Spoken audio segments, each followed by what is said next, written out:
Ok, parfait, donc salut à tous, j'espère que vous portez extrêmement bien. On se retrouve aujourd'hui pour une nouvelle vidéo très intéressante. En fait, c'est la suite de la vidéo de ce matin sur le Solana.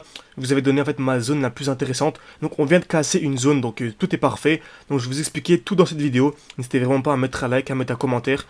Simplement ça prend une seconde à mettre un like et ça m'aide énormément au développement de ma chaîne. Très bien. Donc pour rappel très rapidement, on avait ici un retour dans un bloc baissier. Donc qui dit bloc baissier dit mouvement haussier. Donc on avait un retour dans ce bloc baissier. Très bien. Le dernier mouvement baissier avant l'impulsion haussière. Donc qui dit bloc baissier dit mouvement haussier, tout simplement. Très bien.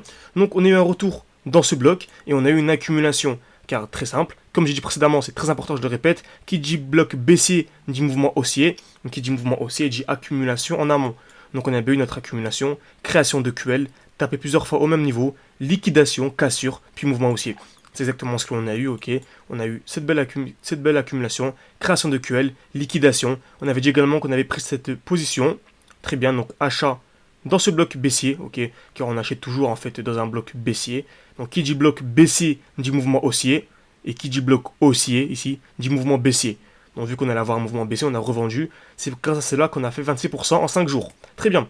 Donc overextension ici, ok, on avait un mouvement overextended, donc grosse impulsion haussière composée seulement de bougies vertes, donc c'est ce que voilà, c'est à quoi je m'attendais. On a bien eu la revente au-dessus, bien sûr en spot toujours, c'est ce que j'ai fait, ma stratégie c'est de revendre en spot et de trader seulement en spot pour ensuite racheter plus bas, c'est ce que j'ai fait, j'ai revendu pour acheter plus bas. Très bien, donc c'est ce qu'on avait de la vidéo précédente, donc je l'ai résumé en quelques secondes, quelques minutes ici, donc mon but maintenant c'était de racheter où? Racheter dans un bloc baissier. Ok, le prochain bloc baissier, c'est celui-ci, le dernier mouvement baissier avant l'impulsion haussière. Donc j'avais dit que selon moi, le meilleur endroit pour acheter, ce serait ce très beau bloc. C'est pour cela que j'ai tout simplement placé une alerte. Voilà, j'ai écrit achat juste à l'entrée de ce bloc. Parfait. Donc, très important également, c'est qu'on avait un retour ici dans une très belle zone, ok, un beau bloc. On a eu ici un bloc intermédiaire. Bien sûr, il n'a pas du tout autant de puissance que ce bloc-là. On voit bien ici, ce bloc-là, il est vraiment visible. Hein. On a bien un mouvement baissier avant l'impulsion haussière. C'est le bloc initial, ok. C'est vraiment le premier mouvement baissier qui a permis l'impulsion haussière. Comme vous savez, toute impulsion haussière est précédée par un bloc baissier, ok. Et c'est pour cela en fait qu'on attend un retour dans un bloc baissier, souvent dans le bloc initial. Donc là, en effet, hein, c'est le bloc initial, le premier mouvement baissier avant l'impulsion haussière. Donc il y a pas mal d'informations, pas mal de blocs, etc. Je vous conseille vraiment de révisionner la vidéo si, voilà, pour vraiment bien comprendre, car c'est vraiment des notions super, voilà, ultra importantes. Hein, vraiment, sans cela, on peut vraiment pas être rentable de manière, voilà, de manière continue, de manière constante sur du long terme et trader de manière professionnelle. Donc voilà, c'est pour vous aider un petit peu. Il y a une formation totalement gratuite. Je répète bien, elle est totalement gratuite, disponible en description et en commentaire épinglé. Si vous voulez vraiment vous créer votre stratégie professionnelle et voilà, vous régaler lors du prochain bull run qui aura lieu dans les prochains mois. Donc, je m'attendais à un retour dans le bloc baissier. Je vais l'encadrer ici. En bleu. Très bien, non. Pas en bleu, il y a déjà pas mal de bleu ici. Tac. En vert. Voilà, très bien. Donc je m'attends à retour dans ce bloc pour acheter la crypto-monnaie. Donc pourquoi pas, hein, c'est pas encore un investissement. Pourquoi pas racheter les crypto-monnaies. Donc le Solana ici, bien sûr. Donc on va là en petit time frame pour voir comment le marché se comporte. Et on remarque qu'en plus petit time frame, on a un bloc intermédiaire. Donc le dernier mouvement baissier avant l'impulsion haussière. Bien sûr, on s'attend à un retour dans le bloc initial, mais on peut avoir ici une petite réaction. C'est exactement ce qu'on a eu. On est venu ici créer une sorte d'accumulation. Donc création de QL, liquidation. Par contre, on n'a pas eu de COS. Voici en fait toute l'importance du COS. Vous voyez qu'on a une accumulation.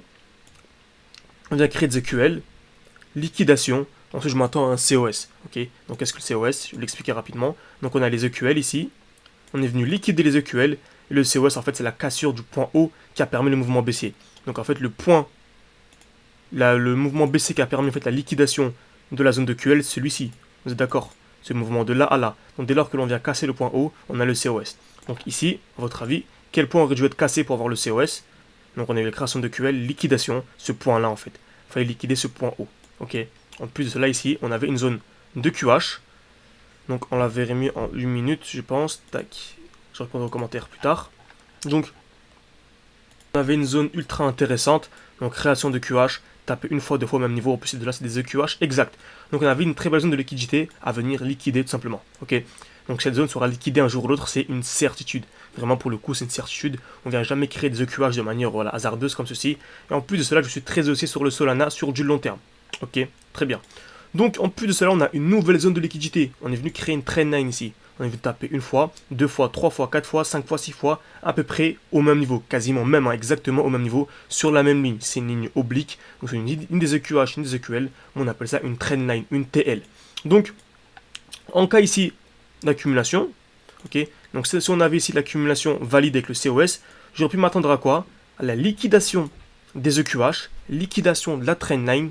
Ok, donc c'est exactement ça, hein. Les zones de liquidité sont faites pour être liquidées, ok. Les zones de liquidité sont faites pour être liquidées, donc les EQH et les trendlines sont faites pour être liquidées, sont créées spécialement pour être liquidées. Très bien. Donc, si on avait eu ici la liquidation des EQH et des trendlines, hein, même si on n'a pas eu ça, c'est important de vous le dire, hein, pour que vous puissiez simplement vous adapter dès lors que vous allez tomber sur ce genre de configuration. Donc, liquidation de la trendline, liquidation des EQH. Pour rappel, on s'attend à un retour dans le bloc initial, en tout cas ce serait beaucoup mieux. Donc, soit on a un mouvement haussier, et là on n'aura pas de retour dans le bloc initial, hein, mais on peut ne pas avoir de retour, ok. Il y a plus de probabilité que l'on revienne, mais on peut très bien ne pas avoir de retour si on a une grosse accumulation avant, ok. Donc si on avait eu ceci, pas grave, on aurait peut-être acheté ici, et en tous les cas c'est pas un problème. Par contre, si juste après la liquidation des EQH, la liquidation de la trendline, on aurait eu ce genre de configuration, si on avait eu une distribution, là ça aurait été parfait. Là ça aurait été le moment parfait pour revendre, ok, car qui dit distribution dit mouvement baissier. Dès lors qu'on a une distribution magnifique, on s'attend à un mouvement baissier. Et en tout, il faut vraiment tout imbriquer, tout prendre en compte de l'analyse. Donc là, on a une distribution, on vient liquider la liquidité, ok. Donc dès lors qu'on vient liquider des zones de liquidité, on a très souvent une réaction dans le sens inverse. Donc là, dès qu'on vient liquider des EQH, on a très souvent un mouvement baissier après. Donc, liquidation de la trendline, plus liquidation de EQH. Donc là, déjà, on s'attend à un mouvement baissier, peut-être, j'ai bien dit peut-être. Distribution magnifique juste au-dessus. Donc là, ça va pour plus de probabilité. Et en plus de cela, on s'attend à un retour dans un bloc, dans le bloc initial. Donc là, c'était clairement une certitude. Ça aurait été très, je ne vais pas dire une certitude, mais il y aurait une très grande probabilité que l'on, en fait, déjà ici, on a pu prendre ce trade-là, 4-5% à peine un jour, donc c'est déjà top. 5% par mois, vous assure, vous faites partie des meilleurs traders, pour ensuite revendre ici, et pourquoi pas racheter dans le bloc, pour prendre un 10%. Ok, 10% qui est la performance quand même moyenne annuelle de la bourse, à ne surtout pas négliger, ce qui est vraiment une performance incroyable.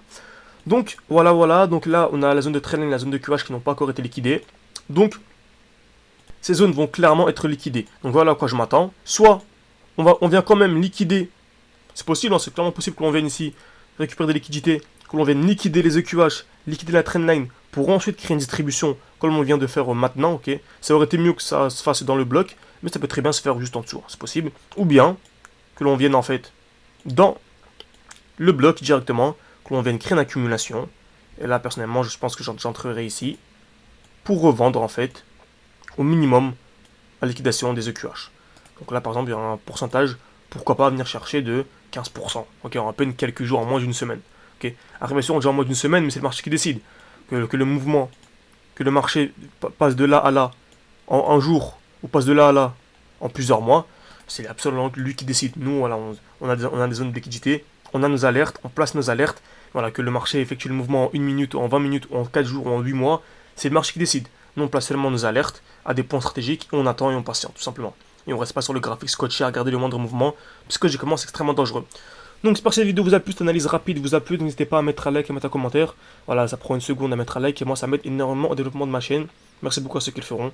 Et bien sûr, le plus important, si vous voulez vraiment vous former de manière sérieuse et beaucoup mieux comprendre qu'une vidéo assez rapide de 10 minutes, il y a ma formation totalement gratuite, je répète bien, elle est totalement gratuite et elle est disponible en description et en commentaire épinglé de cette vidéo. Merci à tous et à la prochaine.